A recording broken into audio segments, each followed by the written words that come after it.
Good. Busy. All right, we will go ahead and call the meeting to order. Let's go ahead and do the pledge.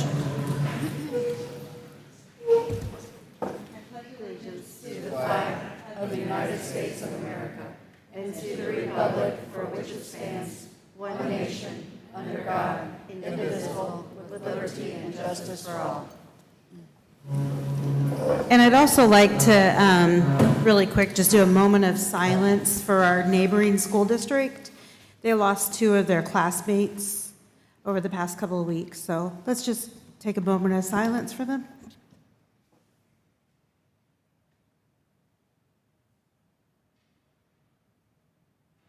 Thank you. All right, let's do roll call.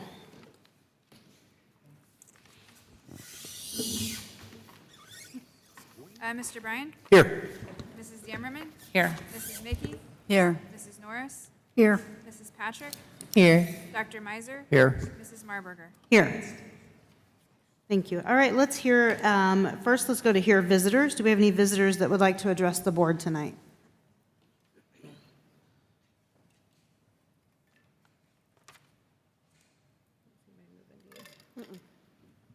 All right, don't see anyone.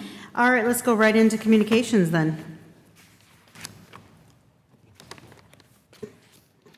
Thank you for a moment of silence for our neighboring students. My colleague Dee is the superintendent there, and she and I were in communication after that automobile accident, Central A&M, and it really, really breaks your heart. Just to ask our students in our community, please drive very carefully.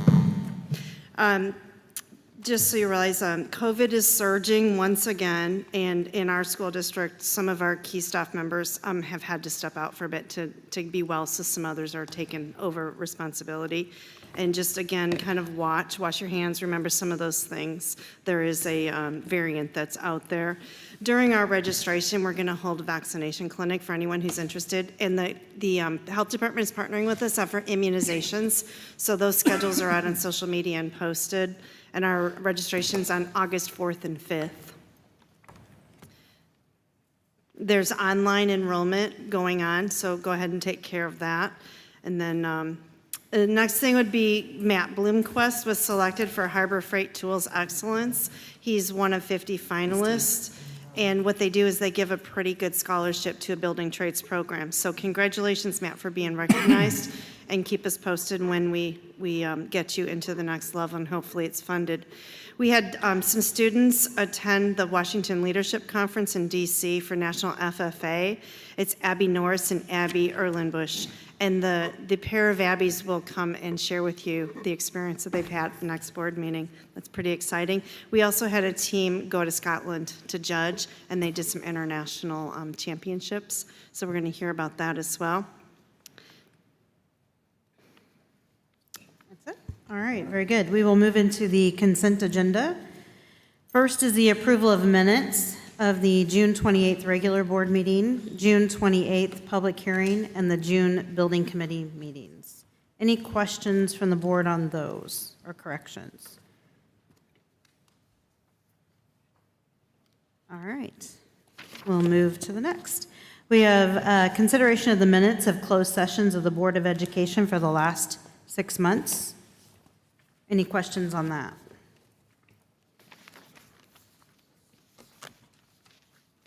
And then we have the consideration of the approval of the destruction of closed session audio recordings for the meetings prior to January 2021 as allowed by the Open Meetings Act.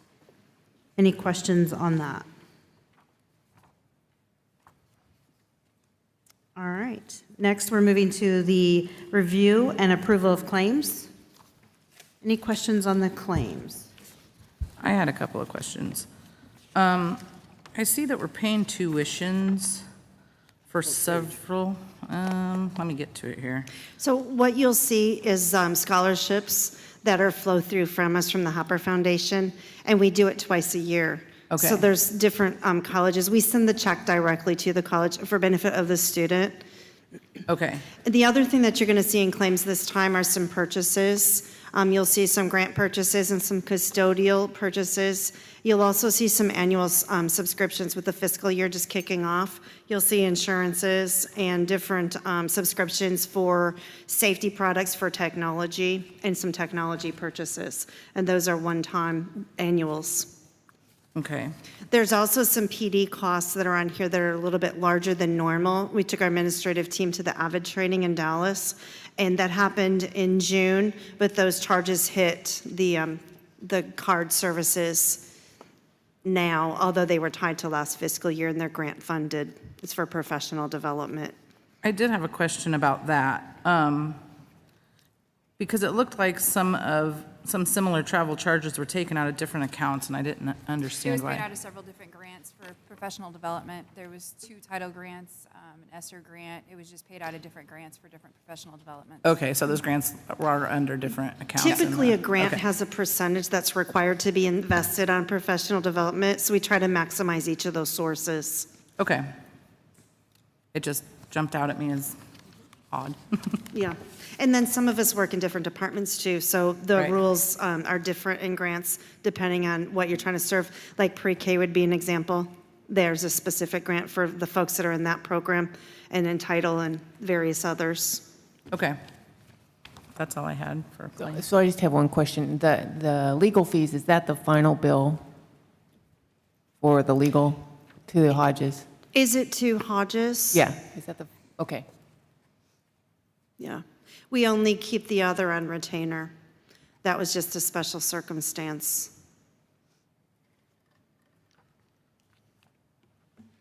Any others have questions on the claims? All right, Wendy, can you go through the treasurer's report for us? Yeah. At the close of June, expenses are at or under budget, while revenue is on budget or slightly higher than expected. Education fund is 95% for expenses and 105% for revenues that have been received. Building fund is at 93% expenses and 100% revenue received. Transportation is at 100% expenses and 108% revenue received. We received the majority of the state categorical payments expected, including 3 transportation payments for this year. We received EBF on time and also received our transition cost for the FACES program in the amount of $159,430.61. It is to reimburse some special education costs. We are currently in the process of our audit, which was actually just completed Friday, and he'll be back on Wednesday to final everything out, so. Any questions for Wendy? So we got 3 payments out of the 4? I'm sorry, I didn't hear you. We got 3 payments out of the 4, or did we get all of our payments for We this got year? 3 payments, and then 1 from the previous year. So we Okay. have 4 payments, but only 3 from this year. Gotcha, thank you. All right, we're going to go to the personnel sheet. We do have a change. We will have to pull 1 off of the personnel sheet and vote separately. When we get to Trinae Smith, she'll need to be pulled out. So we have under resignations, Hayden Eldridge, girls, varsity soccer coach, high school, effective July. Angela Chapman, cafeteria, Taylorville Junior High, effective July. Susan Good, Title I Reading Aid North, effective July. Request for leave of absence, Julie Levine, Unit Secretary, FMLA leave, effective June 30th. Change of assignment, Tony Johnson, Special Education Teacher, North School, to first grade teacher, North School, effective for the school year. Alyssa Wolf, first grade teacher, North School, to kindergarten teacher, effective the school year. Recommendation to employ Stephanie Dye, 5.5 cafeteria, Taylorville Junior High, effective the completion of paperwork. Brittany Schmedke, lunch supervisor, afternoon crossing guard memorial, effective August 15th. Keegan Phillips, computer aide, North, effective August 15th. Barbara Wicker, 5.5 cafeteria, Taylorville Junior High, effective completion paperwork. Tracy Miller, 3-hour cafeteria, Taylorville Junior High, effective completion of paperwork. Caitlin Donovan, 575 reading aid North, effective for this school year. Okay. All right, and then consideration of overnight trips, do we have any? None at this time. Okay. All right, so I need a motion to approve the consent agenda. So moved. And I need a second, I'll second. and then a roll call, please. Mr. Bryan? Yes. Mrs. Dammerman? Yes. Mrs. Mickey? Yes. Mrs. Norris? Yes. Mrs. Patrick? Yes. Dr. Miser? Yes. Mrs. Marburger? Yes. All right, and then on to the personnel sheet. We have another one that we need to approve separately. So this will be Trenae, and that's Trenae Smith, long-term sub for science at Taylorville High School, master's in biological sciences from the University of Illinois.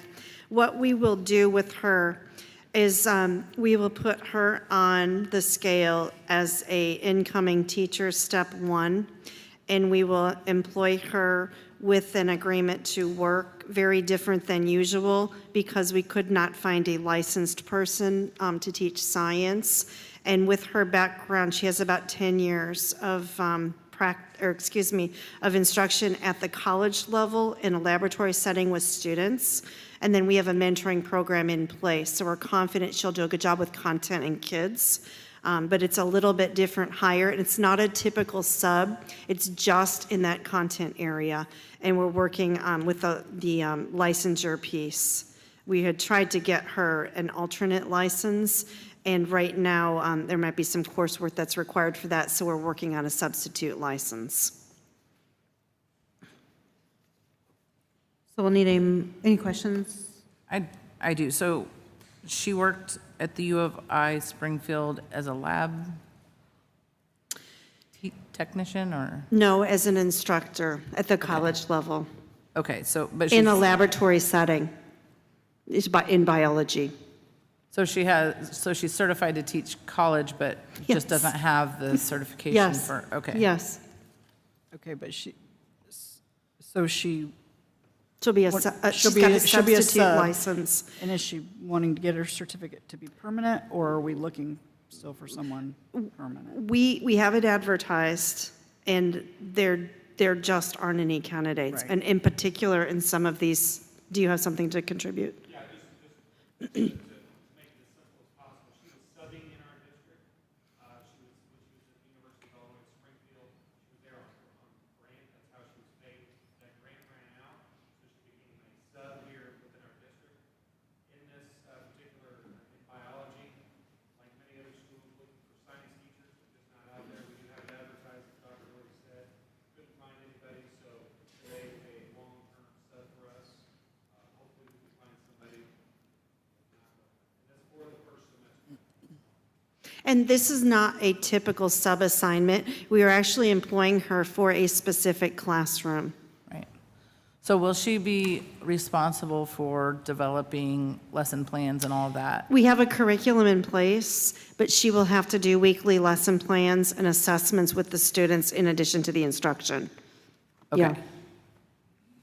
And she has a mentor for content, and she has a mentor for classroom management because of geography in the building. So we've got a pretty good plan in place to help her be successful. Okay.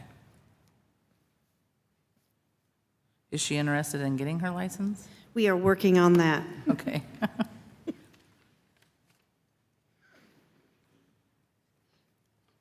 All right, any other questions? So we'll need a motion to approve Trenae as the long-term sub for the science. So moved. Dr. Miser, I need a second. I'll second. Jennifer, and then a roll call, please. Mr. Bryan? Yes. Mrs. Dammerman? Yes. Mrs. Mickey? Yes. Mrs. Norris? Yes. Mrs. Patrick? Yes. Dr. Miser? Yes. Mrs. Marburger? Abstain.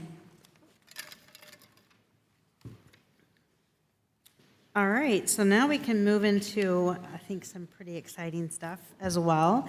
We have our architects here tonight to unveil, if you will, our architectural proposal prototype for the Fine Arts Tech Sports Facility. It's very exciting. I hope it's getting some recognition. The community just pumping everybody up and just really, really excited about this. They're going to give us a presentation tonight to us and go through it, and then we'll have some action after that. What I asked the board to do, I really want to get through their presentation so the public can see it. is just, if you have questions, jot them down, and then we'll have a time for questions when they get done with their presentation. I think sometimes we get caught up on what they're doing on that slide, and then we get really far down into conversation that we don't need to yet. But please hold those questions, and then we will definitely get them answered. It's just, I'd like to put them at the end if possible. So I am going to turn the floor over to them.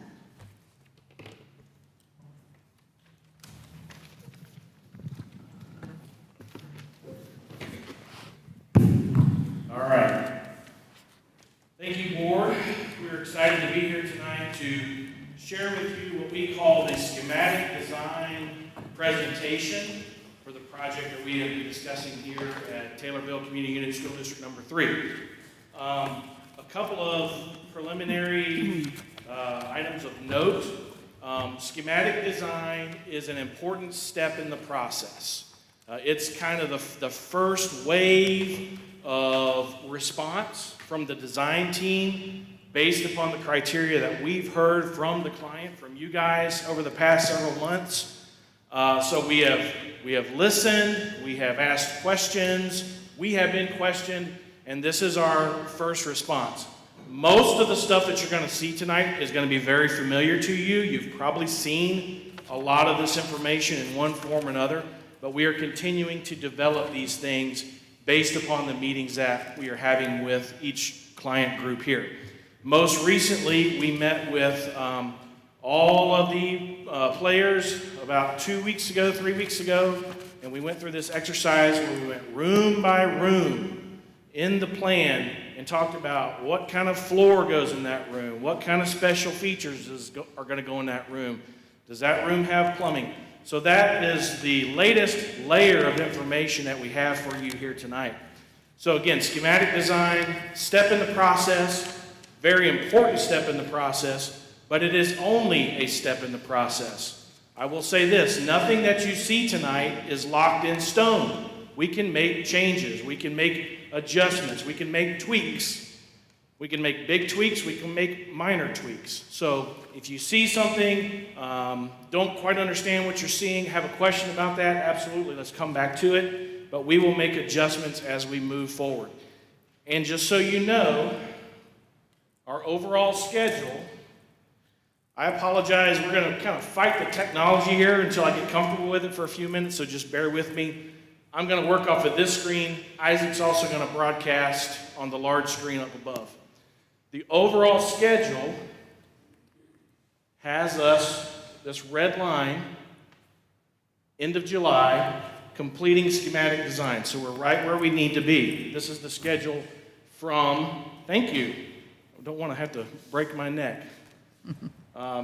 This is the schedule that we published way back in February when we first got started. So we're right where we need to be, but again, we will continue to build upon this. The next phases of design are design development, and then we move into construction documents. Ultimately, we get out here to bidding the project and construction, hopefully, next spring. So that's just an overall snapshot of what schematic design is and where we're heading with things. I also wanted to note that this presentation will be made available digitally. We'll send that to Dr. Doherty tomorrow, and she can send it on out to whomever else she wants to. With that, we have produced several copies of the full-blown schematic design report. We will submit this to Dr. Doherty electronically also, and she can distribute that as well. Several of you have received a copy here. Unfortunately, we didn't make copies for everyone, but everyone is certainly going to be able to get the electronic copy. Let me check my note before we get into the presentation. Okay, and again, we talked about the working through the technology. So, you can breathe easy because we're not going to go through the entire book tonight, okay? We're going to hit the high points. We're going to give you the executive summary, but I do want to explain to you the content of the book. So if you have one, flip it over to the table of contents.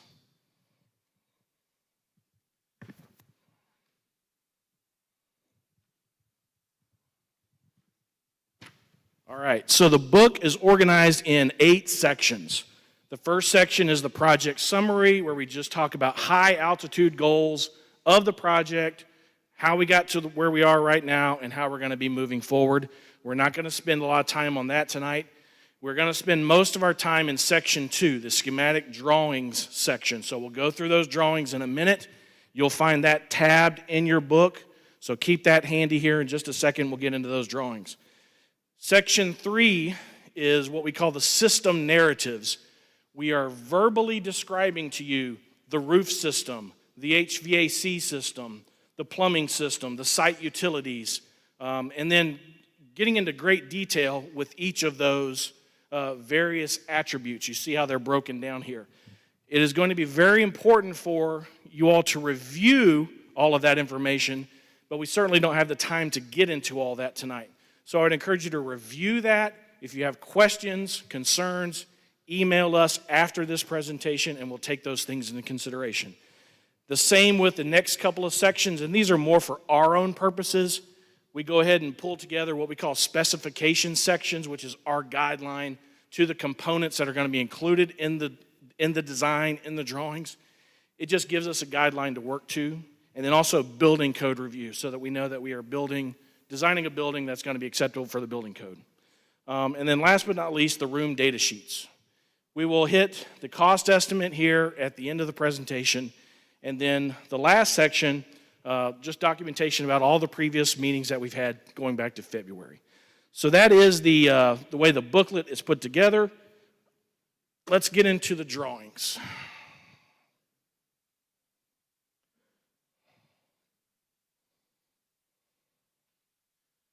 First drawing is just a site plan, an overall site plan that shows, oh boy, shows the general extent of the addition that we are proposing in context on the site as it relates to the ball fields to the north, as it relates to the existing school to the south. The next document is another site plan that is showing existing conditions on the site that we have to work around, mainly site utilities, gas, sanitary sewer, storm sewer, water, electric, things like that. It's good for us to know early on where those are so that we can plan accordingly. There's a gas line that we will be relocating. We're already talking to Ameren about that. There's a storm sewer area that we've got to do some work on, but we have a good plan for dealing with all of those site utilities at this point. Long story short, there's not anything exceedingly difficult on the site that we have to work around. The next slide is the development plan shown on the site. And again, this is going to look very familiar. We've seen these same colors. Oh boy, I apologize. I just don't have the touch. We've seen these same colors throughout. The red represents the athletic component. The green represents the performing arts component. Yellow are public spaces. Blue would be traditional educational spaces like classrooms and things like that. But we're showing it again on the site with rerouted gas lines and some of the other adjustments that we have to make on the site. We're also talking about how we service this new facility with all of those utilities as well. Moving on. The demolition plan. I think we're all aware of the intended scope of demolition.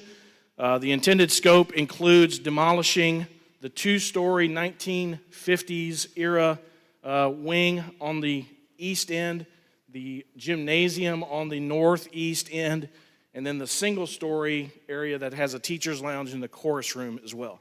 That's the scope of demolition. This demolition is going to include asbestos abatement. We're also talking with Illinois Department of Historic Preservation. Because it's demolition, they want to evaluate the structure to see if we have to do a full-blown report on it. Not that they're going to prevent demolition, but we're working through that right now as well.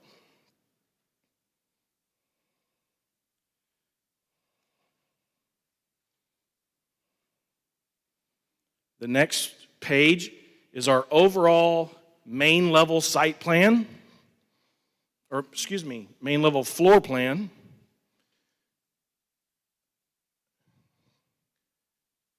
And I'm just going to stop here briefly because we're going to see this in an enlarged format in just a moment. Again, red is athletics, green performing arts, yellow public transitional spaces, blue being classrooms, the classroom pod on the end, the east end of the science wing. The next sheet is the upper level or the mezzanine plan. What's going to be happening on the mezzanine in the field house is a wrestling area with 3 practice mats, a 2-lane, 150-meter elevated track, and then the Tommy TV suite with the control room, the studio, and a classroom, and then some storage space. I'll get into the details of each of those areas on this drawing, the A103.1 sheet. So this is the enlarged performing arts SNP.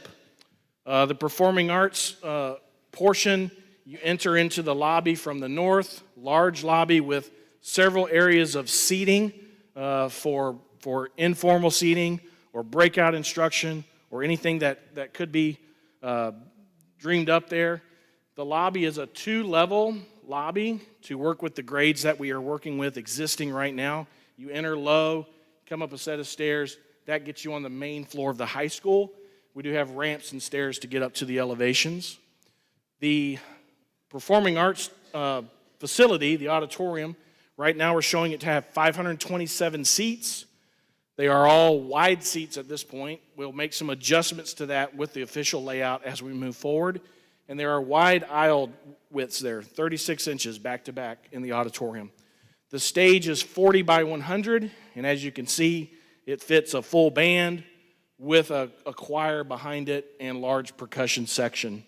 There are storage rooms, a scene shop, some dressing rooms to the south with a makeup area where performers get their final touches before they go on stage. A few practice rooms that are accessible to the band and to the chorus classroom.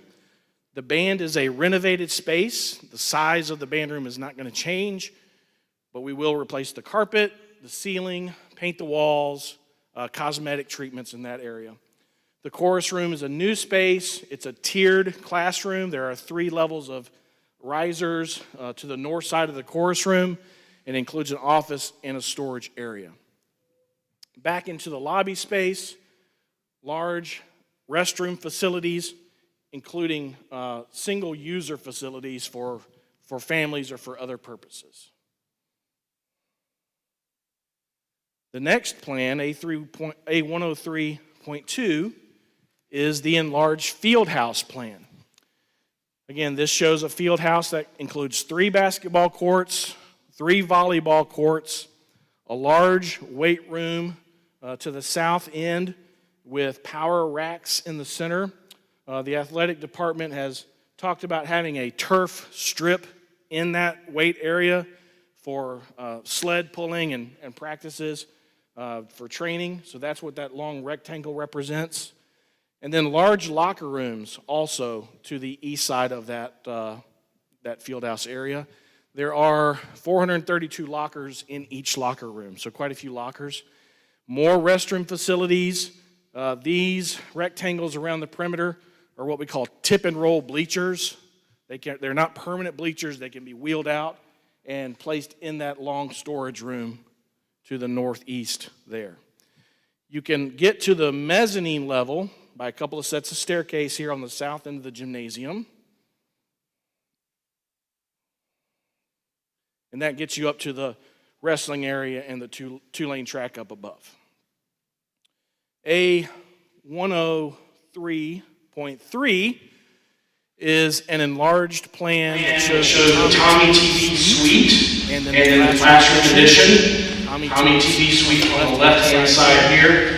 So we have the recording studio, which will be a black box space. Very great attention will be given to the acoustic performance of that space. Right next to that is a control room with a working station to the south side, and then tables and chairs behind that, so students or whomever else can view what's happening at that working desk. That area is laid across a corridor with a classroom that could be used for more than just Tommy TV.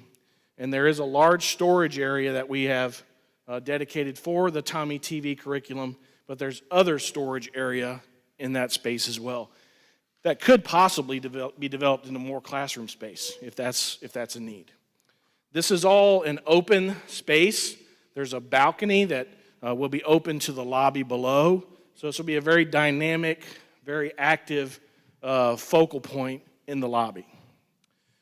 The enlarged classroom plan includes 2 800-square-foot classrooms, should accommodate 16 to 20 students, and then a large special ed classroom that has room for tables and chairs, more standardized instruction, but also has a life skills area with a small apartment setup, a bed, couch, tables, kitchenette. This will all be ADA accessible, and then a large restroom with an adult size changing table.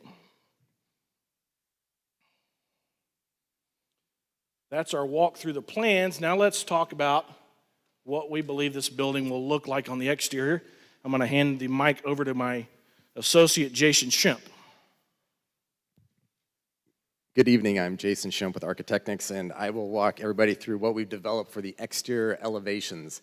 I'm probably going to work from the overhead screen because it'll probably be a little easier for me to convey with the laser. So the view that we're looking at here is the lobby entrance. This is the drop-off area for our new entrance element into our performing arts and fieldhouse area. So this element right here is a glass volume, a glass transparent structure, very light, open, and visible component. To access that glass volume this is the vestibule area, a covered vestibule. Off to that right is a storage area, or that would be the kind of a ticketing area when you come in from the floor plan. Off to the right here is what we see in a brick veneer. This is the locker area with a, which you can see beyond that is the backside of the field house. So once you come in through the vestibule and into the lobby, this is a 2-story volume, which is actually where the Tommy TV section is. Over on this left side is the back portion of the performing arts. So this field house and the performing arts area services by this glass volume here. This is a brick veneer base, which actually will be similar in color to what's on the existing building. And above the brick veneer is metal panels above, above. The next slide we have here is a perspective of the Performing Arts Center. For reference, forgive me. For reference, there's our glass volume again for our lobby, and now this is the facade that we're looking at for the Performing Arts Center. This component back here is the storage and shop area adjacent to the back portion of the elevated, the deck for the stage area.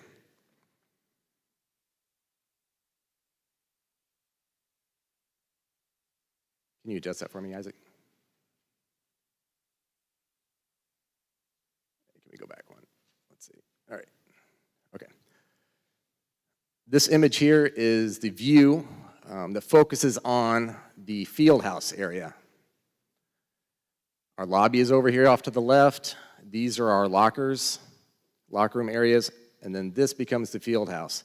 So this volume here, we're envisioning this being clad in a masonry bottom veneer, and then above that would be metal panel. And because this volume is such a large space, we tried to articulate and give some definition to this end facade, which is actually going to be visible from the athletic field. So we tried to provide some interest to this facade by this section here, which is a rectangular area which projects above the field house, is a perforated metal panel. So it's actually applied to the backup vertical metal panel that you can see there and there. So this metal panel that you see actually runs behind it, and then this perforated metal panel is out in front of it. And on that perforated metal panel is where we took advantage of putting some graphics on there to represent our school with the cyclone, the letters for Taylorville High School off to the right, as well as some profile imagery that's associated with some of the athletics that take place here. And I will also make reference, if I didn't earlier, this is that lobby, or that's that drop-off area right next to our lobby area, and this is some of the parking that will take place on the backside between our field house and the existing sporting fields. Can you change that one for me, please? Thank you. So this one just expands a little bit further from where we talked about the Performing Arts Center, the access drive into the stage area for the shop and storage area. This is that new classroom component where we'll be adding the additional classrooms. The next image is an interior shot. This interior shot now is a view that, as if you were standing in that 2.5 story volume where Tommy TV is at, and it's looking back out. This image up on the screen is a little more, it's not real clear. It's probably easier to see on this graphic on this display. But your front doors from the lobby and the vestibule are right here. This is an elevated deck, which is actually at an elevation that allows you to access the auditorium. This door and this door, which may be a little hard to see, is your two access points into the auditorium, and it flanks and goes down on either sides of those seats. When you come in the entry door from the vestibule, there's actually a stair, which might be hard to see, but that is your point at which is actually on access, more or less, with the front doors, so that gives you your direct access into the auditorium. On either side of the entry stair, there is a kind of a built-in seating area here, as well as a little further back that's just kind of difficult to see in this image. So it's integrated, built-in, which it's kind of functions as some permanent seating that's already in place. What we've also done in this space is we took advantage of our lettering again for the school, and then we've created painted walls with some articulation of some wood veneered paneling at this location. The next view will be quite identical to this one, but the reason why this one stands out opposed to the other is this is what we'll refer to as a daylighting image, daylighting graphic rendering. The next one is what it would look like at night. So it goes from having the natural daylight to having artificial light. And as you can see with our ceiling component, we've got some artificial lighting, linear lights up in the ceiling, which is kind of like this floating cloud element on how it relates to this exterior glass wall. And then there's our elevated deck for access to our auditorium. And the last image that we have for rendering is a night render that has to do with some of our exterior lighting and actually how this glass volume illuminates at night relative to some of the other more opaque surfaces that we've got. So it definitely becomes a beacon as you enter the facility, enter this structure, whether it's for night performances or other evening sporting events. So this kind of gives a different perspective on how you would approach and enter this facility at night.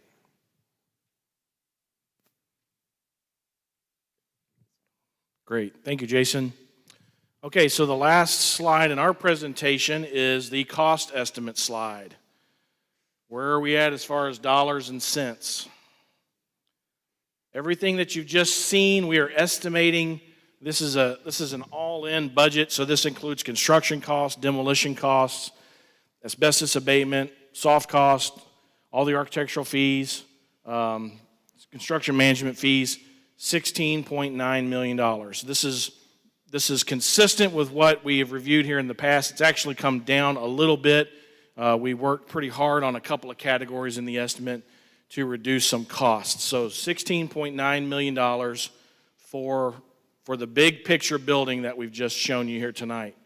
Now, we know that that's a big number, and to provide some relief, we've listed a few potential items to consider for cost reductions. And we can go about these in a couple of ways. There's a scenario that's called the alternate bid situation. When we bid a construction project, you bid the base bid, which in this situation we would advise you to bid everything that we've just shown you, and then we can take alternate bids to remove certain items. And we're estimating the value of these items as they're shown here, but until you receive bids, That's not until you can lock into those prices. So on bid day, we would potentially get several deductive alternate bids to potentially reduce the cost significantly. Now, not all of these, this is not a cumulative list. You're probably not going to do all these. For example, you're not going to omit the third court and save $500,000 by removing the finishes in the gym. There would be some variation that takes place there. But it does show you, in terms of order of magnitude, there's quite a few cost savings here. And let me explain these to you. The first one is to simplify the wall construction in the gymnasium. Right now, the wall construction has masonry up to a certain height on the exterior, brick, and it also has concrete masonry units or block on the inside up to a certain height. We could remove that masonry and replace it with metal panels and save potentially $40,000. Of course, there's trade-offs. Masonry is a very durable material. It's going to last a lot longer and perform much better than metal panels. But if we need to save $40,000, there's a way to do that. Similarly, in the auditorium, the estimate includes precast concrete panels for the perimeter walls. That's a great product, works really well for performing arts centers, but we could replace that with a more traditional steel frame, metal studs, and drywall. It would still perform very well. We would treat it with great acoustic sensitivity, potentially saving $68,000. We could lop off the third court of the field house and simply have 2 courts. You could add the third court later on, save $696,000. In a couple of places, you can even reduce the size of a few elements. The locker rooms, we could reduce by 25%, get down to 325 lockers in each area, saving $158,000. Or we could even reduce the extent of the Performing Arts Center by up to 10%, still allowing for 475 seats, and save $292,000. We could eliminate the elevated track, saving over $300,000. By not finishing the gym, there's a potential to save $500,000. And that's not finishing the gym that's big enough to hold 3 courts. That's that one where it gets a little bit confusing depending on which way you go. But when we say unfinished, that would not include any flooring. It would not include any wall pads, no basketball goals, no nets. There would be lights. There would be HVAC, just an unfinished space. A gray box space is what that would be. You could omit all the lockers from the construction bid, try to procure those in another manner, and save $116,000. You could also leave the band room as it is. Right now we have $330,000 earmarked to renovate the band room. And then we could also eliminate all of the planned audio-visual components, so speaker systems, projection systems, screens, in the Performing Arts Center, in the lobby, in the field house for $72,000. And you could either go through an effort of procuring those in another manner or utilize some of the equipment that you have right now. So there are hard choices with all of those, and we acknowledge that, but we do want to show you there are ways to reduce that number if that is what needs to happen. So again, that's our schematic design package, just a step in the process. What we are hoping to have happen tonight after we answer your questions is to get approval on the schematic design package and move forward to the next step. The next step includes getting some other consultants involved, which is an action item tonight as well, having some more conversations with some of the user groups, and building upon this design that we've shown you tonight. So with that, we've got some time for questions. What questions do you have? Yes, Dr. Meiser. Question I have of Keith Chase. Is what we're looking here for the auditorium, are you satisfied? We'll talk about a couple other tweaks, but mostly yes. Okay. Because it looks pretty nice. There's more chairs and it looks good.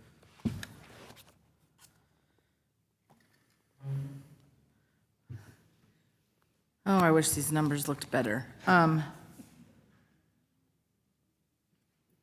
even if we take every single one of those things off, the total 2,589,177, we're at 14,402,811. We have $12.9 million. That's correct. That's correct. There are probably more places to save some cost.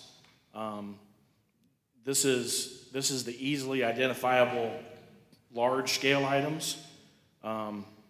We can continue to try to develop that list more. I don't know if there's another $1 million in there that we could shave off unless we really affect the function. And we don't want to do that.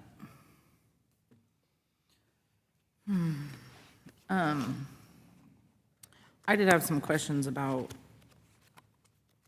the layout. Okay? The old,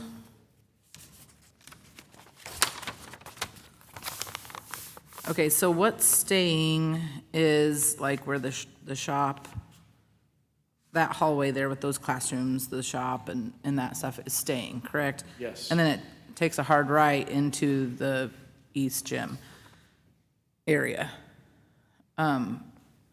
The new building is not connected to that, correct? No, it's not connected to the shop wing, not directly. Okay, so the only access to the field house from the school would be the main hallway. Correct. We would create a way to get into the main hallway just south of the stairwell at the end of the building. Okay. And likewise with the science wing, it's not gonna have access to the science wing from, It would have access, we're not showing the existing floor plan in detail yet. right, It would have access through the existing hallway that comes down the ramp to get into the main corridor. okay, That's how you could access all that. all right. I just wanted to understand how that fit. And the control room in the Tommy TV, does it have any,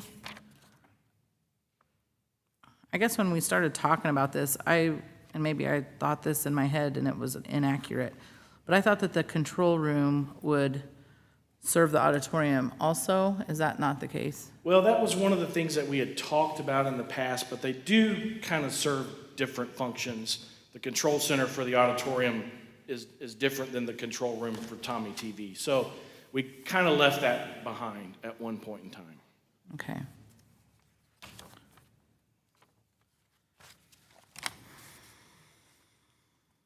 That's not to say that without technology, there couldn't be some kind of integration between the auditorium and the Tommy TV studio to provide some kind of control in that space, but it's not an overwhelming critical need to have that space in the auditorium. It's not feasible enough to be able to control what you need to control in the auditorium just to have one set of equipment and save some money that way? Different equipment, Okay. honestly, yeah.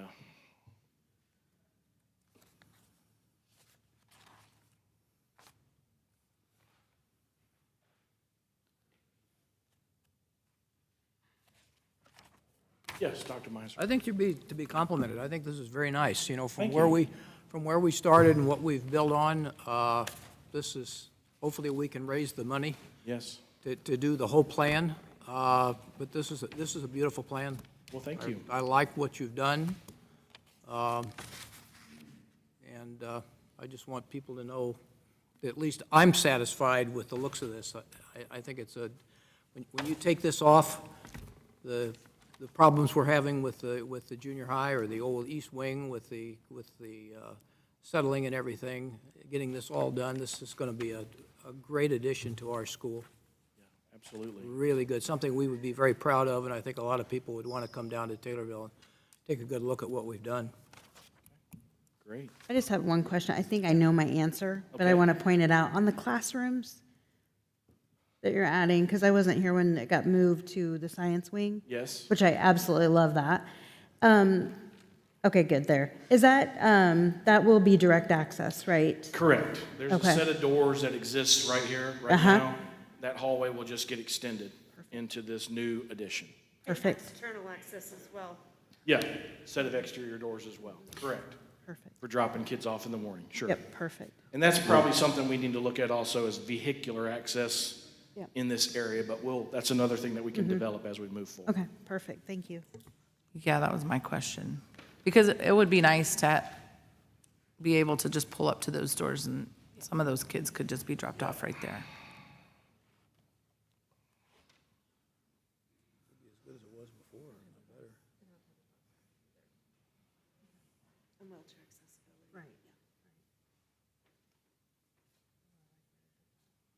Other questions? My question is about the restroom facilities.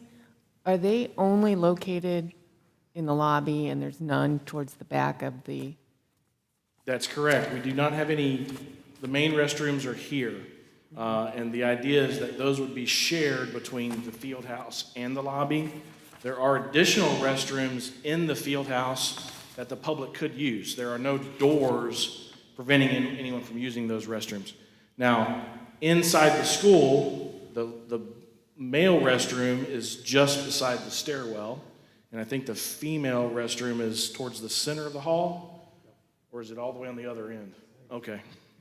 so on that mezzanine level, on the upper level, there's none for the Tommy TV classrooms, no direct? No, because again, they can access everything that's on the second floor of the school.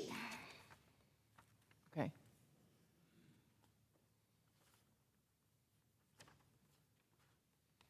Not to say we couldn't put a small restroom up there if that's something that needs to be done.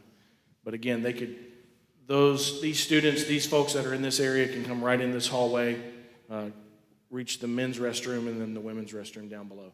And then another thing that we haven't developed yet is a central stair in the lobby to get up to this space. So there would be stairwell access from the lower level up to this mezzanine level.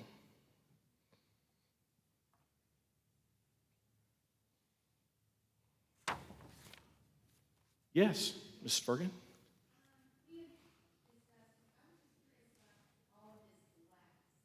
Mm-hmm.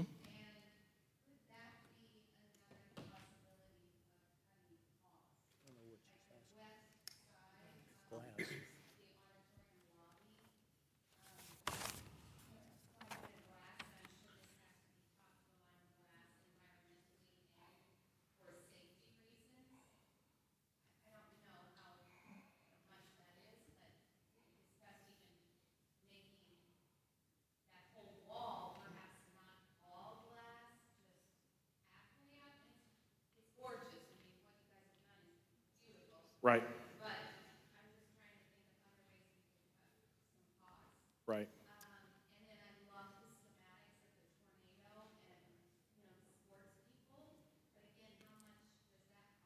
Yeah. Yep. Those are both good points. And in case you didn't hear, she was asking about the value of all of this glass and the value of the perforated metal panel on the north end of the gymnasium. Those are elements that do cost more dollars than other ways that you can go about that. Again, we're not to the point where we can tell you that costs $400,000 yet, but that's something that we will continue to review and analyze. And if there's a need to save some extra money, we will certainly look at that lobby system. This is an element that often becomes an alternate bid also. We find out on bid day that costs $50,000. And then we get to decide, well, is it worth it or not? Do we have $50,000 to spend on that? But it's one of the things, we'll go ahead and design it, we'll go ahead and bid it that way. We can always back off of it later. Jacques, I have a quick question. We are designing well into the future. What do you predict the lifespan of this building to be? Easily 50 years, 75 years. So we're planning way for the future. So when you talk about cost containment and you look at masonry versus metal, Yeah. I really think we need to look long-term and solid. Yep, that's a good point. That's a good point. along the same lines as Mrs. Fergan, that, I don't know what you call it, the thing that juts out at the top, that's also Above the glass. locker rooms? I'm looking at A1041. Okay. Oh, the clear story. Yes. Yeah, That's not necessary either, It's is it? not, It's no. just aesthetic. that could be simplified by a great deal. Yep, yep. I don't want to change anything. I just want to Well, win the lottery. And we don't either. But again, we're basically throwing ideas out at this point. We're going Right. to continue to work with our construction manager, Chris Tyler, with MCP. He'll help us to dial in the cost of that. And if it turns out that that's $1 million, we may need to have a discussion about that. Do we really need that or not? There's Yeah. certainly ways to simplify that.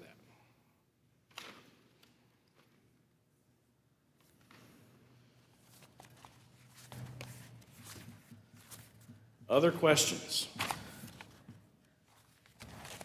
So if we move forward today,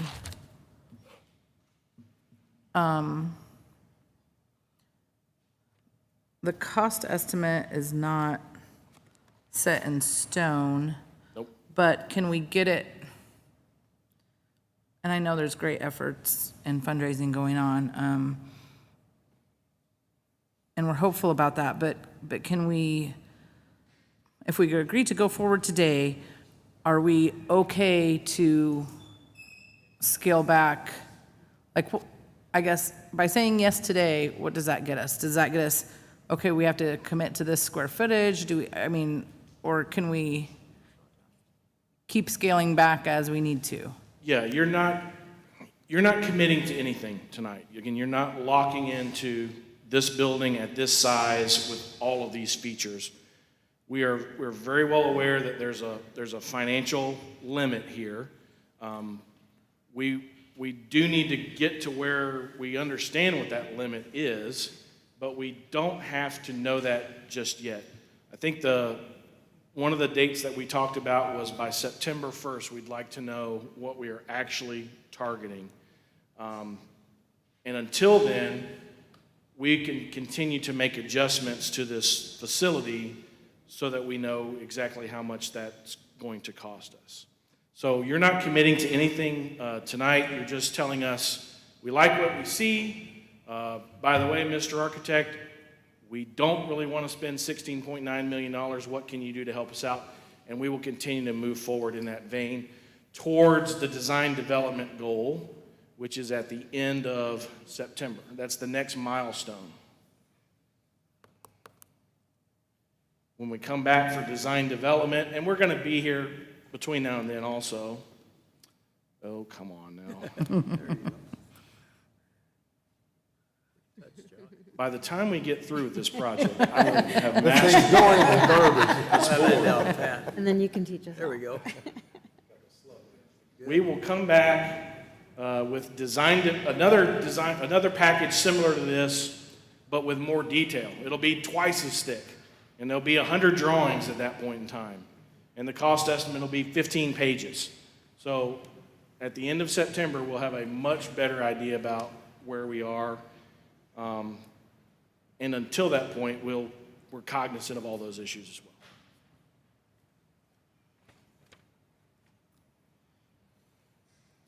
Very good. All right, thank you very Yeah, much. you're welcome. Appreciate it. Thank you. That's amazing. So back to Jennifer, your question. Tonight, what we're going to do is we do have two things that we need to consider, which is we need to take action to move forward on the prototype to design development phase so that they can continue, the architects can continue to move forward. So we will vote on that tonight. Okay. And then also, we need to vote on and take action on the construction consultant contracts for services that need to be rendered in order to Right. move forward. So let's talk about those each separately. So the first one will be to consider the consideration and action to move prototype to design development phase. So we're moving from one phase to the next. Questions on that? Or anything you want to add? Okay. I'll make that motion. Okay, Rick, do I have a second? I'll second it. Very good. And then roll call, please. Mr. Bryan? Yes. Mrs. Dammerman? Yes. Mrs. Mickey? Yes. Mrs. Norris? Yes. Mrs. Patrick? Yes. Dr. Miser? Yes. Mrs. Marburger? Yes. Very good. That's exciting. The next is the consideration and action on the construction consultant contracts for service. So we have to give that action tonight as well. Anything you want to add to that?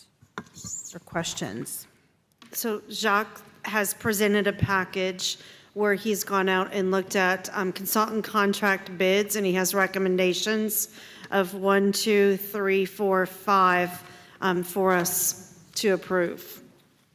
Yeah, that's correct. We are looking at an environmental consultant to do the design for the asbestos abatement, and that is a consultant that already works with the district, Reliable Environmental Services or Solutions.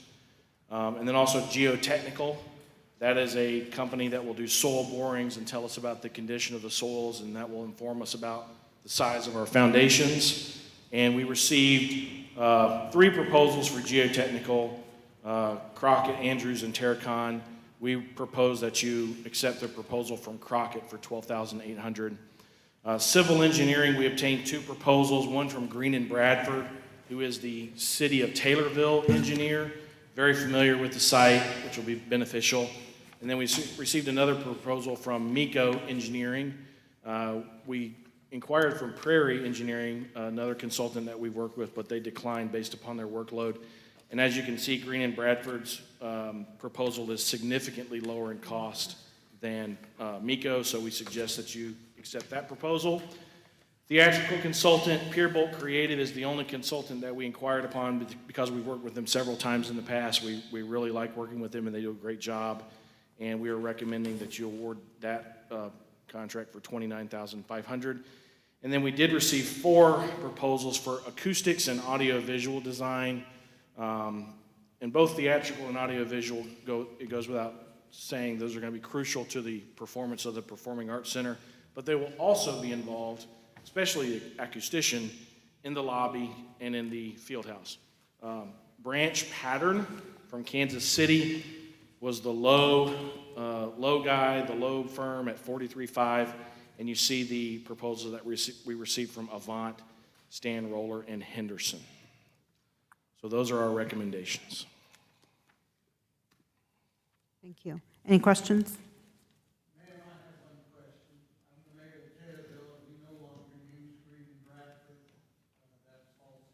Oh. Okay.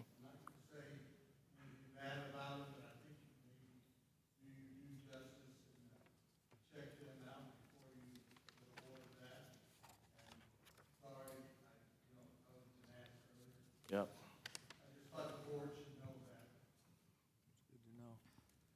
Thank you. Yeah, thank you. And I know not everybody can see this, but the Green and Bradford bid was $24,500, and the other bid from MECO was $62,500.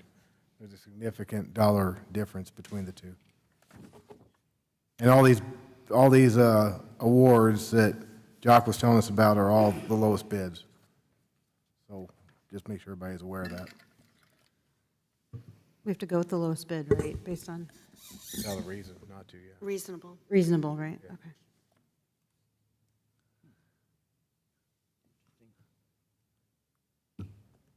So if Green and Bradford don't come highly recommended, is there opportunity to open that bid up again? Yes, we could contact some other consultants and obtain other proposals, certainly. What would that do to our timeline? I think we're okay. What we would do is move quickly. I think there's a building committee meeting at the end of August. We would come back at that point in time with a recommendation so that we can get them going right away. When is the August school board meeting? August school board meeting is Third Tuesday. the third Tuesday. We're back on regular schedule. I mean, Tuesday, yeah, third Tuesday. It's the same. Okay. 16th. So it would be before the building It'd be committee the meeting. 16th. It would be advantageous to have the consultant engaged as early as possible if we could do it that way. We could move a building committee meeting ahead of that. How soon could this be rebid? 2 weeks. So the week of the 8th, you could have a, I don't want to delay anything, so if I we would can say have a if they meeting. get something lined up, then we can have a special meeting and Okay, ratify it quickly. okay. Well, in that case, you could drop Green and Bradford out. Yep. Move So we forward. could move this, we can move forward with the others, with the exclusion of Green and Bradford, Right. if everyone's comfortable with that. Yeah. I'm comfortable with that. And then with the intention that you'll open that back up for civil engineering, and then we will call a special board meeting if needed in order to approve that, so we can continue. Understood. Okay. All right, so then I will need a motion for consideration action on the construction consultant contracts for service, eliminating the civil engineer from the packet. So moved. I need a second, please. I'll second. And roll call, please. Mr. Bryan? Yes. Mrs. Dammerman? Yes. Mrs. Mickey? Yes. Mrs. Norris? Yes. Mrs. Patrick? Yes. Dr. Meiser? Yes. Mrs. Marburger? Yes. Very well, good. Now we can move I have to, a quick question. yeah, When is the building committee meeting in August that we, Yeah, I we're guess, gonna have to schedule it. Okay, We it's have to not schedule. scheduled. Okay. yeah, I was like, I don't think I have it I think I either. missed that. See it. All right, Doc sorry. knows more than we do. Do you guys want to pick a date? Yeah, we can go ahead and do it now. I don't care. Yeah, go ahead. Would this something we would need to meet in committee for, or we can just have a special board meeting to do Yes, the we'll just have a engineering? special board meeting. Okay. We just want,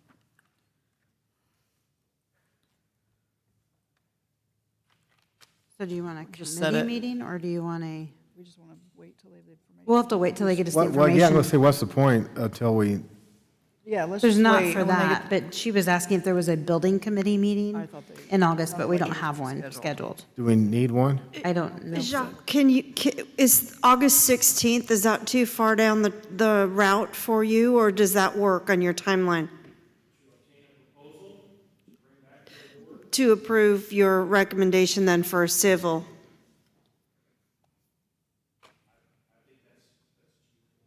Okay, why don't we just go with the August board meeting, since it's pretty early in August?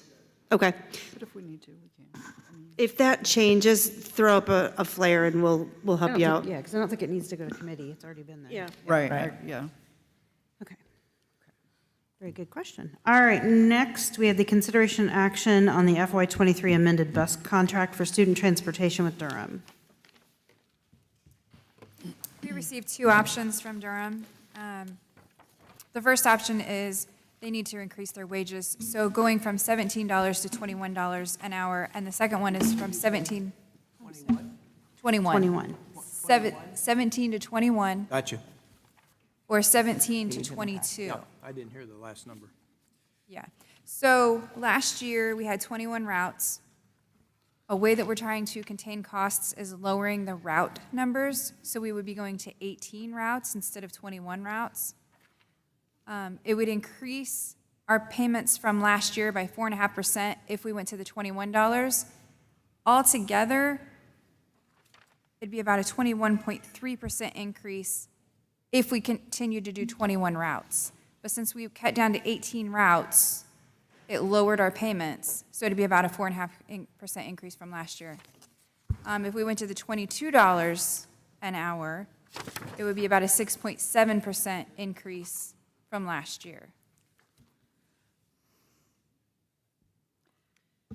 So a couple of efficiencies we worked through with them. One was during COVID, we did family transportation opposed to age level.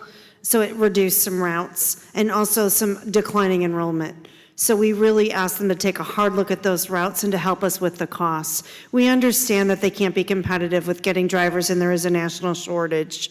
But we also told them that we have a budget and we can't have a hole in it on transportation costs. So this was a compromise really in conversation with them. We just want to be cautious that they're not going to agree to this and then start adding routes. Right.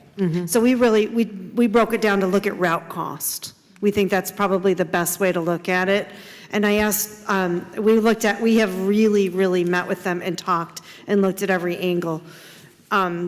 and asked Wendy in the end, and all of my colleagues, what's your best recommendation? And we would like to pay those drivers as much as humanly possible, but there is a budget with the transportation, and as you know, the state hasn't paid the fourth payment from this last year yet, and that's been their pattern, and we can't go into deficit spending on it. So our recommendation to you is the 20. The 20 an hour. The 20 or 21? The 20, 20. No, 21. Oh, it's not on here. 21 or 21. 21 or 22. I'm sorry. 21. The 21, Yeah. Okay. yeah. Yeah, because I was looking around, and I think others have too, just to kind of the average rates around the area or similar districts. And I think, well, I know, I was in Quincy actually and saw the sign, but it was like, they're only hiring, I think, 19 an hour. Yeah. And they're a town 3 times our size, but Did you see the billboard out by the Y? Is it Allstate, Alstrom? Alltown All town, has a billboard by the Y advertising $21 an hour. okay. I mean, I'm okay with opt 1, I wouldn't go 22 Yeah, though. 21. I would just do the 21. I mean, if we were flush in that fund, then we would take it to the top. But I think that's really, really good. It's a good partnership. You know, again, we're under contract. We're opening up the contract on this wage opener. And I think we're moving the right direction. That's the best recommendation. How do we ensure they don't add routes on us? Right. Really have to watch There is it. no, but they would have to discuss it with us first, so we will know it's coming and we can negotiate if need be. But no, we can't say that. Right, because that was what I was going to ask about special ed routes that have to be added, because sometimes there's no way around that. I don't like the way Durham's treated us. All these increases, they haven't been giving any of it to the drivers. They've been keeping it for themselves. I don't think they've negotiated with us in good faith, and when this contract is up, I suggest we look at alternatives and let them know we're not happy. They don't want this contract, they don't want the money, fine with me. We've had some difficult conversations with them. They did negotiate with us during COVID. We did negotiate from an 8% increase that first year of COVID down to a 4%. But we also kept them employed during the pandemic. So we've been really good business partners. And it's a corporate environment, and it is a bus shortage. I mean, True, but their behavior in the past of not giving any increases to their staff, while we paid them more money, and now they come to us wanting us to pay all of this, that's not good business in my book, and I think, again, when this comes up, we need to look at alternatives and not do business with them. And their equipment is not. we discussed the equipment, equipment. keeping the They've- fleet fresh, and we discussed the got to do incremental that. increases. Because I did bring that to the table, and they said, would they bring $1 up last year?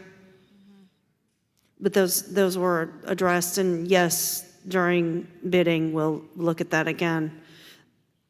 On the routes, what's the average time a student is on the, I mean, this isn't going to lengthen, how much is this going to lengthen time for kids being on buses? It didn't when we Yes. brought families in. And- It just had multiple age groups. You know, our outer lying areas, we have quite a few miles, so our outer lying areas, the kids Right. have to spend the most time on. Right, yeah.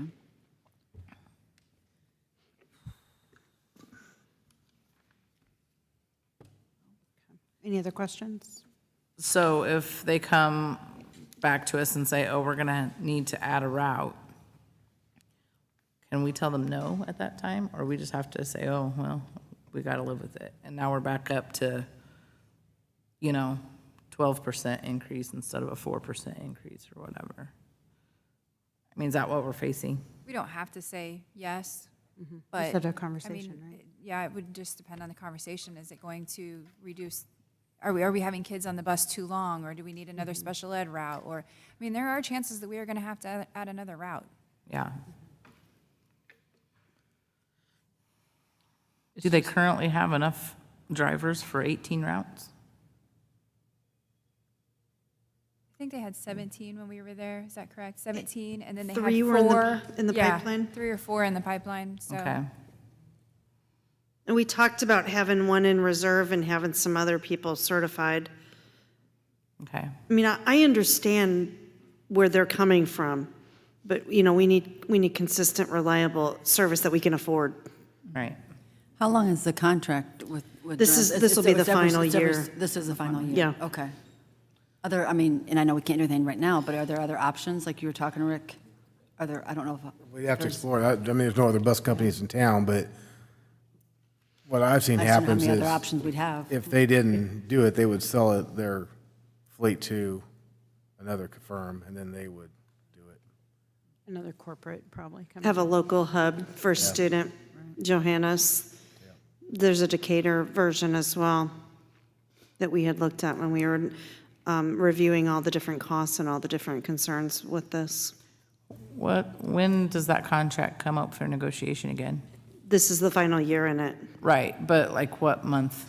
I mean, should we start researching places now is my question. Probably winter, Okay. yeah. I was trying to remember the last time that we went through. Wait, for the bus services? Was it approved probably in March? Yeah, it was early spring that it was So approved. probably like December, January. It would take a whole bid process, so it would be a big undertaking that we would have to do. But yeah, sometime in this winter, we could get it going and.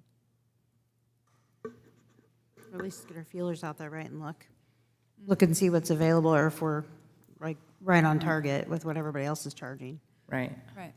They are very clear that we are looking at this questionably.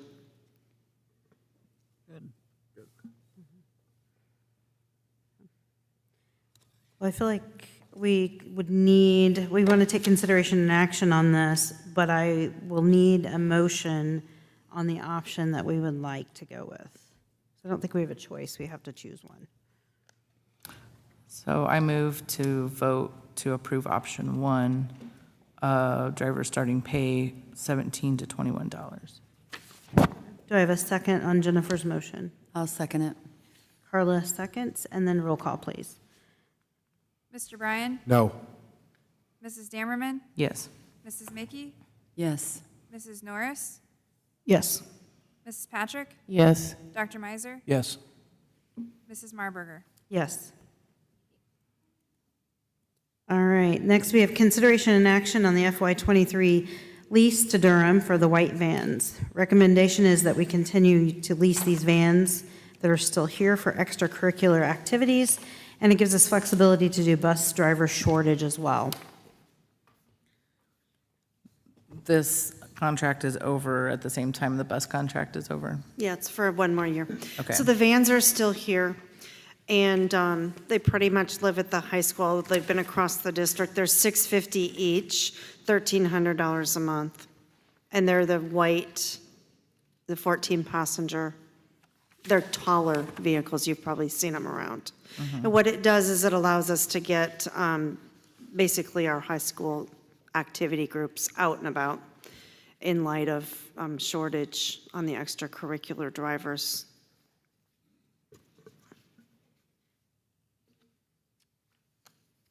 Go ahead. You have a question? No, Oh, okay. We just need a motion to approve then. I'll motion it. Okay, so we have a motion on the floor. I need a second. I'll second it. And a roll call, please. Mr. Bryan? No.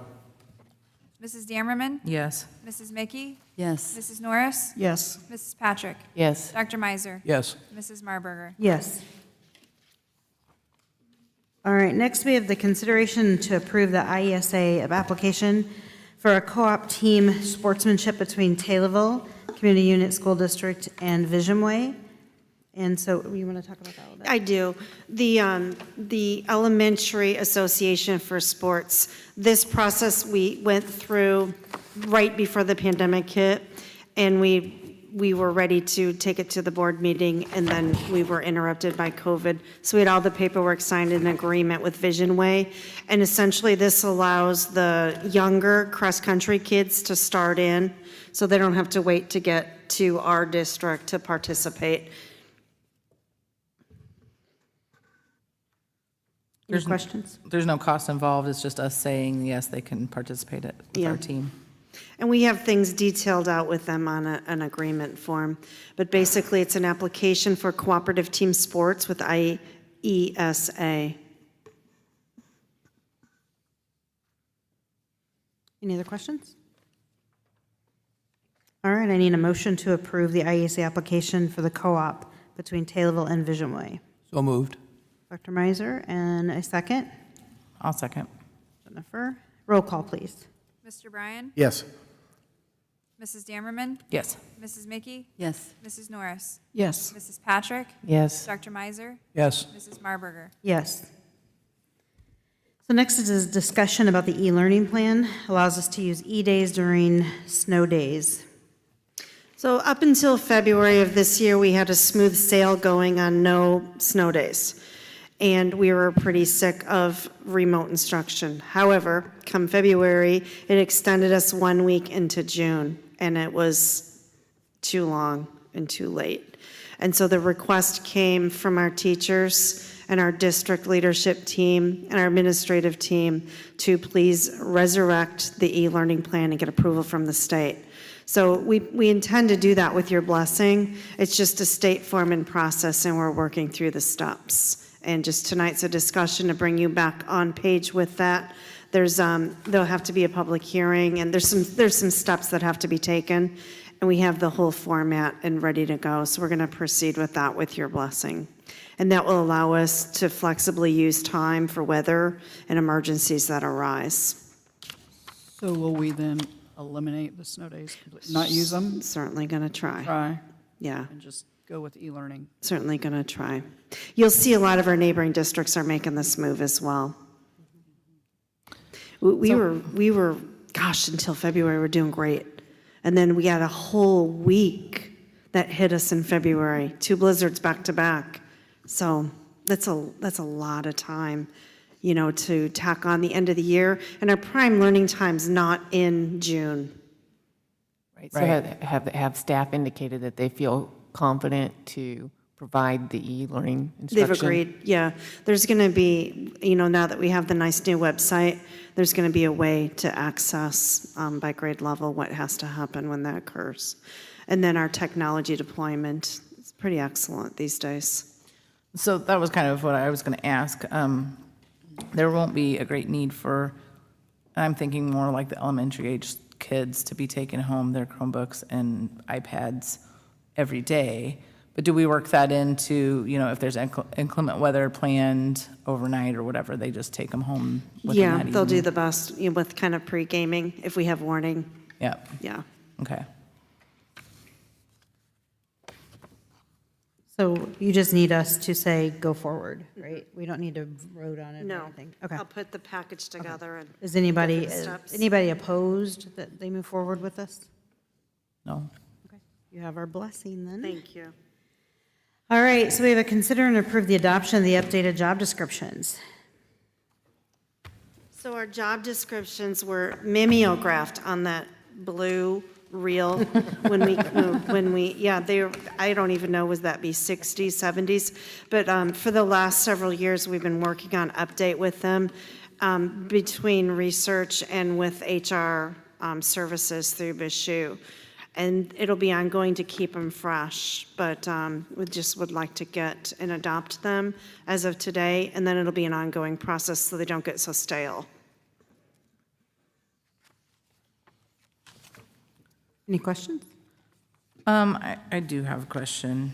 Some of the special ed elements, I just wondered how those changed or how those fit now that we're staying with MPT and using some of their services. They're just all legal, there's a lot of legalese. The job descriptions are going to be pretty consistent from district to district. Okay. You mean as far as like teachers and special education teachers and staff and? Well, like which one am I looking at? The Director of Special Education is the one I'm looking at now. I didn't know, because NPT has a Director of Special Education, so, They'll just work in conjunction with the cooperative. okay, do we need to mention that in the, job description? I didn't hear you, I'm sorry, Jennifer. What We're did you used say? to working with agencies, Okay, just as, part and parcel to what we do in district. okay. We'll take all the help we can get. Did you need me to repeat something, Wendy? No, she answered you then, I just couldn't hear you, and I thought you were asking me something. Oh, okay. And then I noticed the Student Support Services Program Coordinator facilitates IEPs, but then also the case manager. So how are those, does the Student Support Services Coordinator oversee the case managers? They are. They basically are the case manager. Okay, they're so we gonna have work- two different job descriptions for the same position?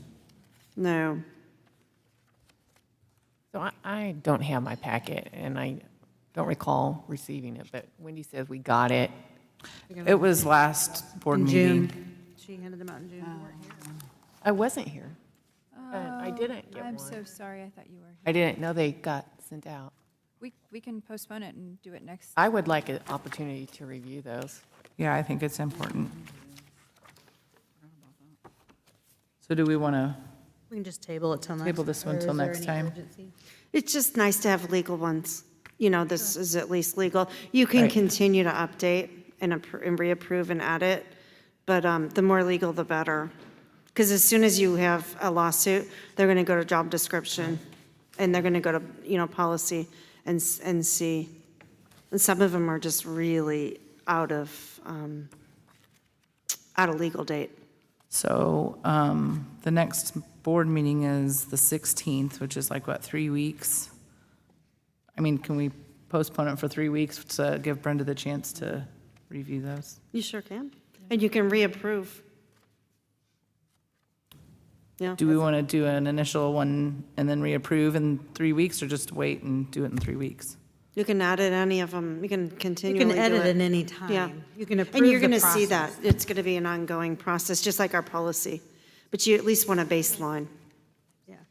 Does Get anybody? them off of mimeograph. And get Right. them- because, I mean, they've used HR services, of course, to get us up to date, Yeah. too. Yeah. We can hold unless there's a urgency that we But need no to get them individual moving. has 2 job descriptions. Okay, well, I just So- noticed that there was some things that overlapped, so I didn't know, like, if one oversaw the other. There could be some that don't have people slotted in them. That happens too. Okay, well, and maybe that gives me a chance to formulate that question a little bit better and look into it a little bit more. Yep, we can just wait. All right, so then we have consideration and action on the paper bid. With our paper bid, we only received one bid. Last year, we paid $12,789. This year, it's $26,792. It's a huge increase. There's two factors to that. First, last year's bid, we had a lot of stuff left over because of COVID. We didn't use a lot of our supplies, so we didn't have to order as much. This year, paper has almost doubled in price. Paper is very expensive right now. So, but we only received one bid because it's also hard to get. So a lot of the companies wouldn't even bid out for us because they couldn't get the product. So we're either stuck with this or no paper. You can either have this or you can have no paper, and we're going all electronic. I don't like that either, especially for the little kids.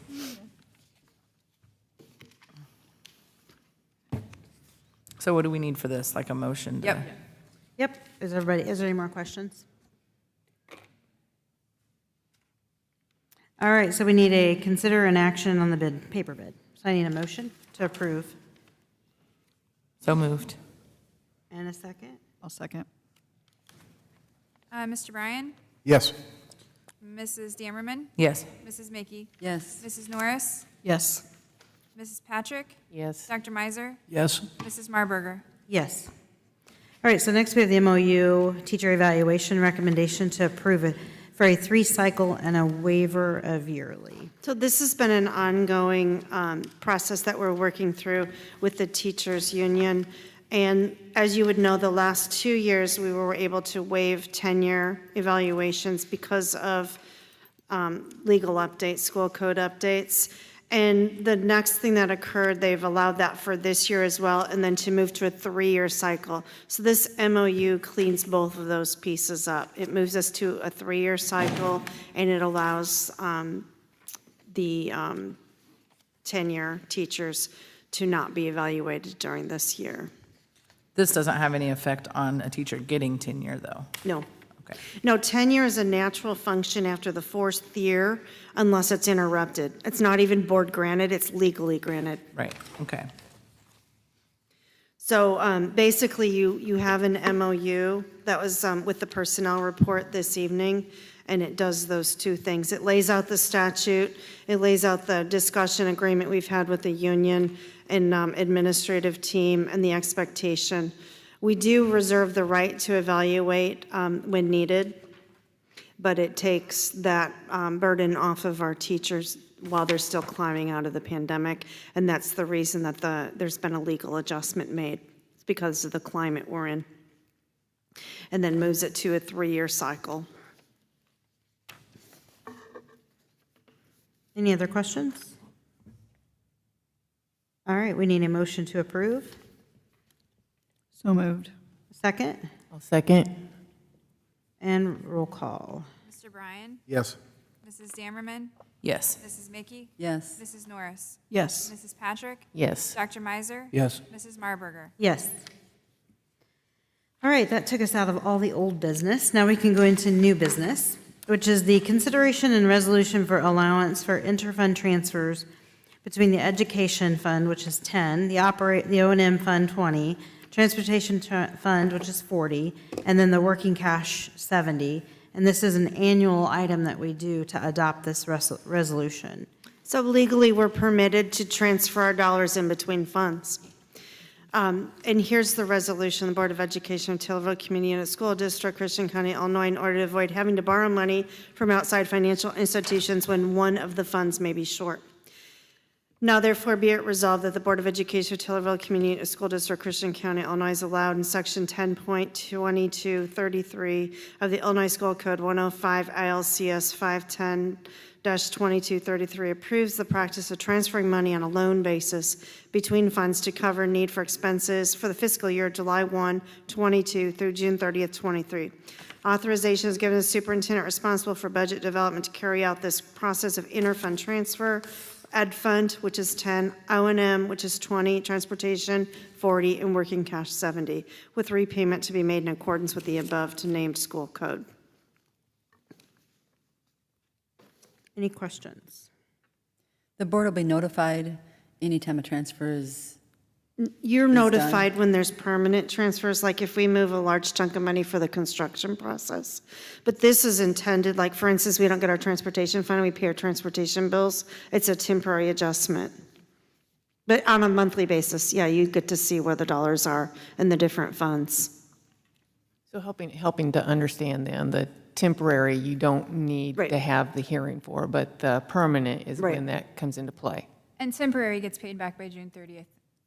So honestly, it has up to 3 years that it can be transferred over temporarily, but we will have it repaid by June 30th if we have to move money around at all. But the only time that you really have a resolution is when it's permanently transferred from another fund or into another fund. But this is temporary. This is, Because a lot of times the transportation fund goes short and you have to move money into it to make it whole. yeah. Because we don't get our, Just for that we don't month get our until- money. Until you get your Until you payment. get your categorical, Yeah. yep. Until the state decides to pay it and then you Yeah, can pay it and, back. and the whole purpose of the working cash fund, it's your rainy day fund. So it's to take care of shortfalls that you didn't anticipate. So it makes sense that you have transferability within that fund.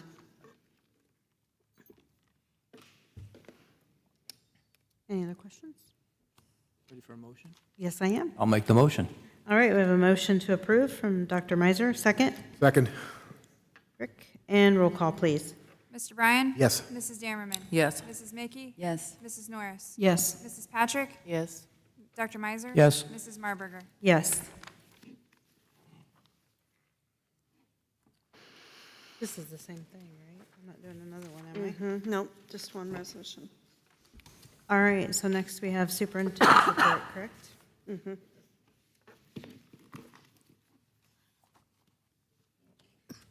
We are working with compliance for school safety measures as we open up school. There's some new legislative action in light of situations that have occurred across the United States.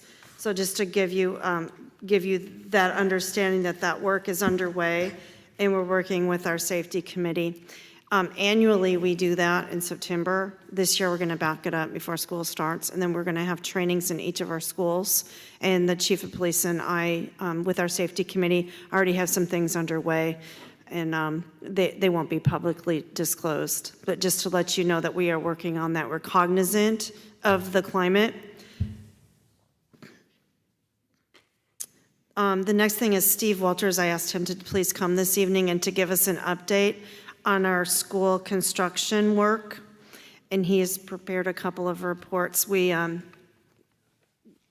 pleased with the progress. Obviously, we've got shortage of staffing, and we've had some rain, so we're not as far along as we had hoped to be, but he's certainly moved a lot of projects through in this district, and I'd like him to explain that to you. So, Steve? Yes, one of our biggest years ever is this year. So I'll start at high school on the masonry. We're about 95%, and this was compiled a week ago, so we're a little bit farther ahead than what I'm putting out there. 95% done on the masonry. The only thing we're really lacking here is there's a wood shop door and new door opening that we're waiting on material for that would enter into the wood shop, an access for them to be able to haul in and out material out of that area. And then we're going to change that into a single 3-foot egress door to go out of that, for those people to have an exit out of that. When the masonry workers get done here, they're going to push a little bit harder over on north, which is a week ago was at 35% done. Still got a lot of brick replacement on the corners from settling on that, and some stone patching. 8/12 is the completion date, weather permitting on the north. And then again, the only thing we're waiting for the high school is, and that can be done once school's in session, is that door. Junior high is about 15% completed. And again, when we get done with north, those masons will then hop over to junior high. Expected completion date is about 9/16, also weather permitting. On our roofs, of course, every single week this summer, there's been a downpour, so again, we're kind of behind schedule, but we're working in the same direction.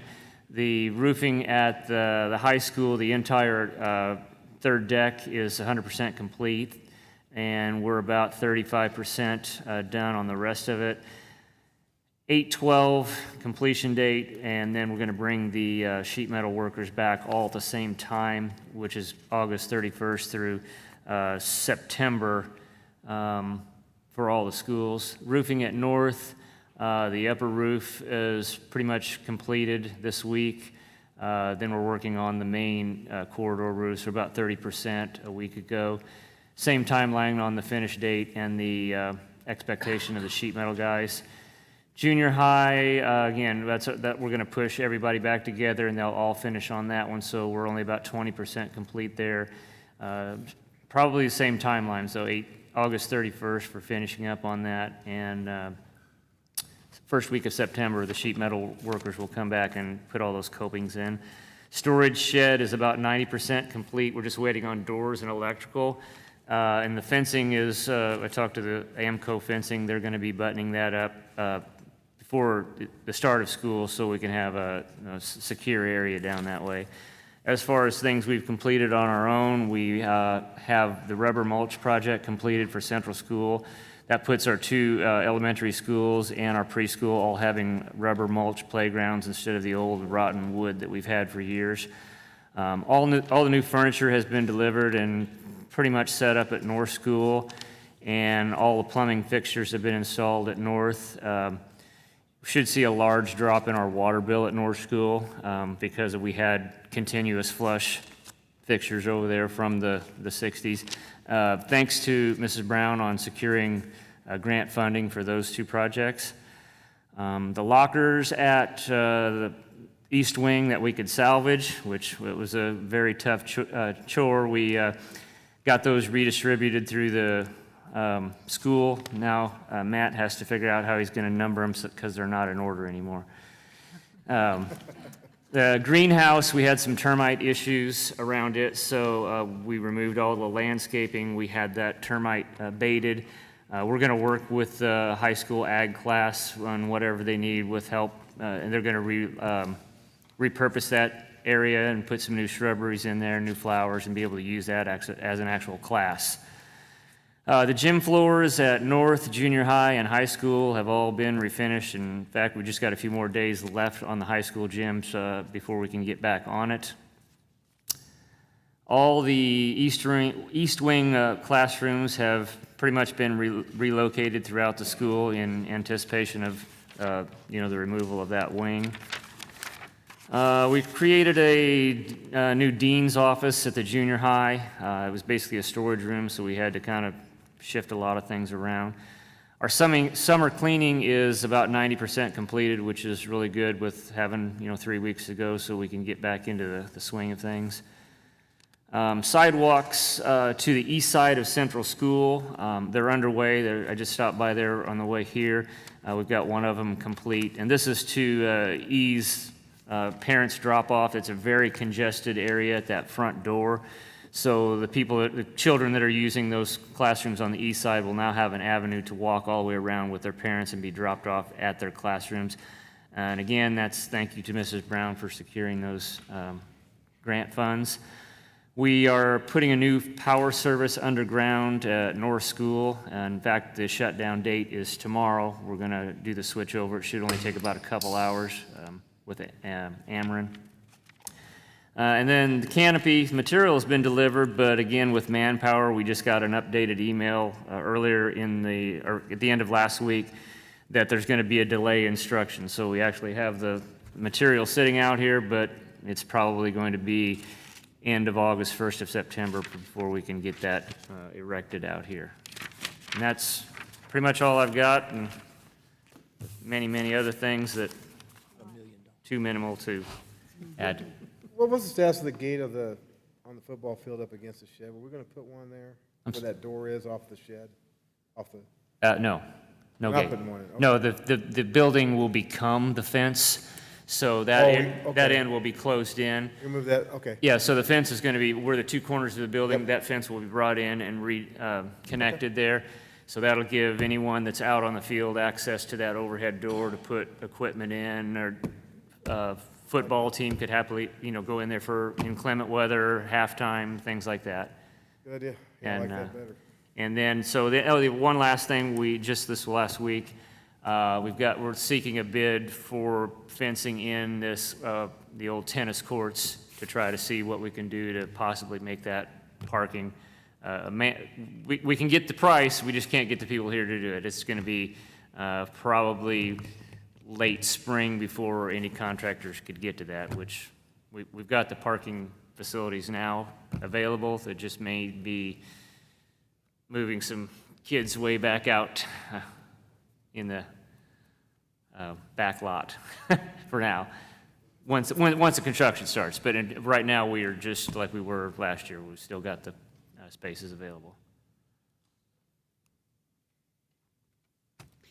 Steve, thank you for managing that. Sure. That load of work. Welcome. It's been heavy duty.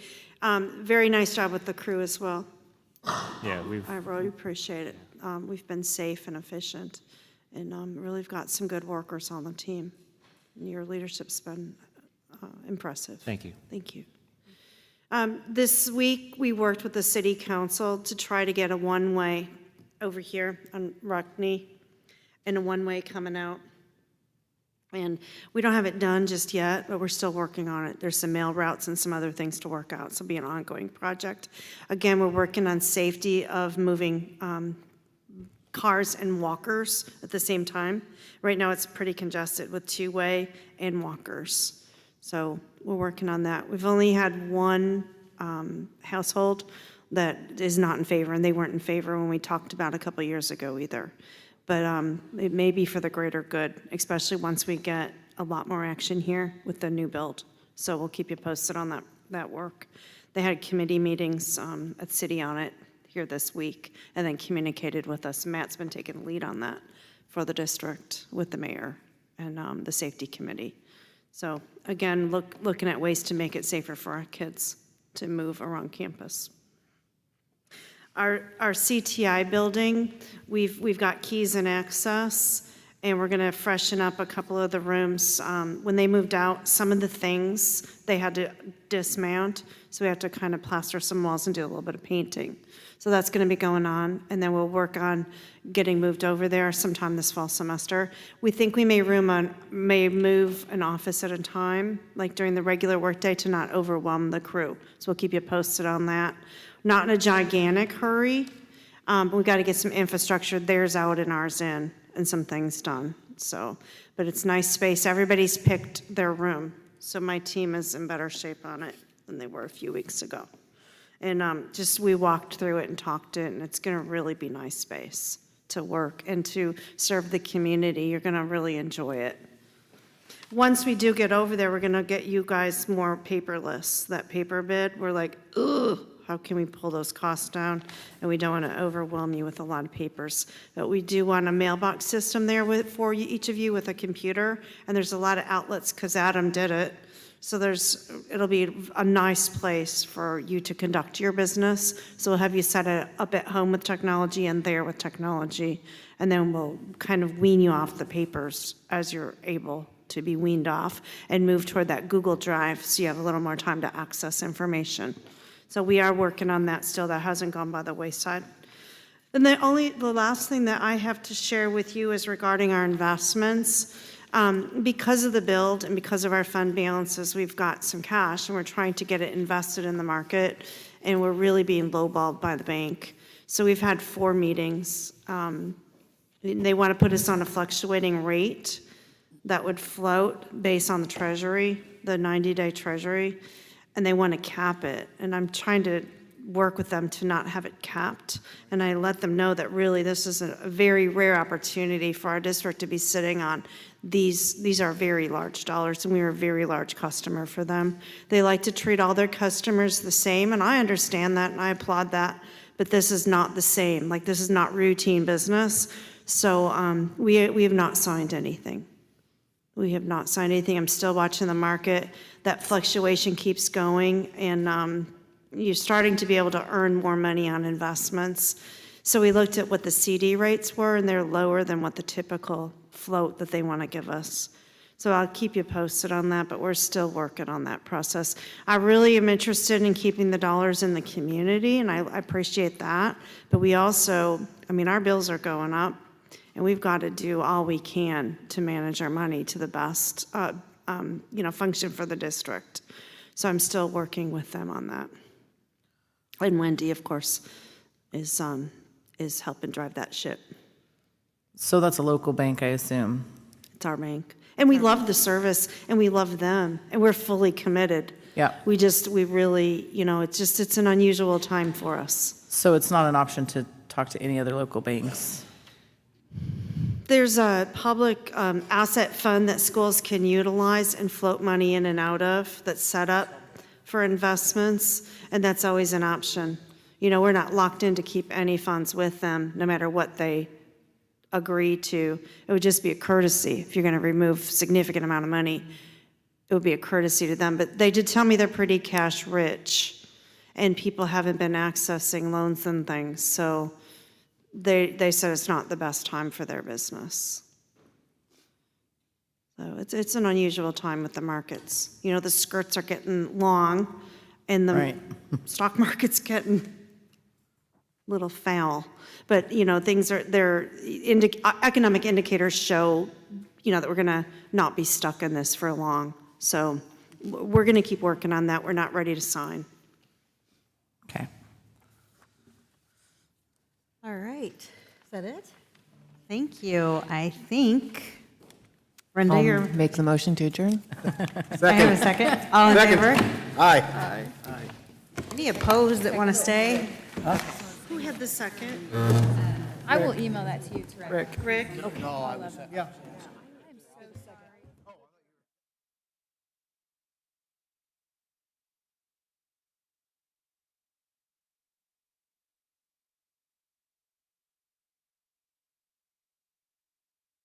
You're watching Tommy TV.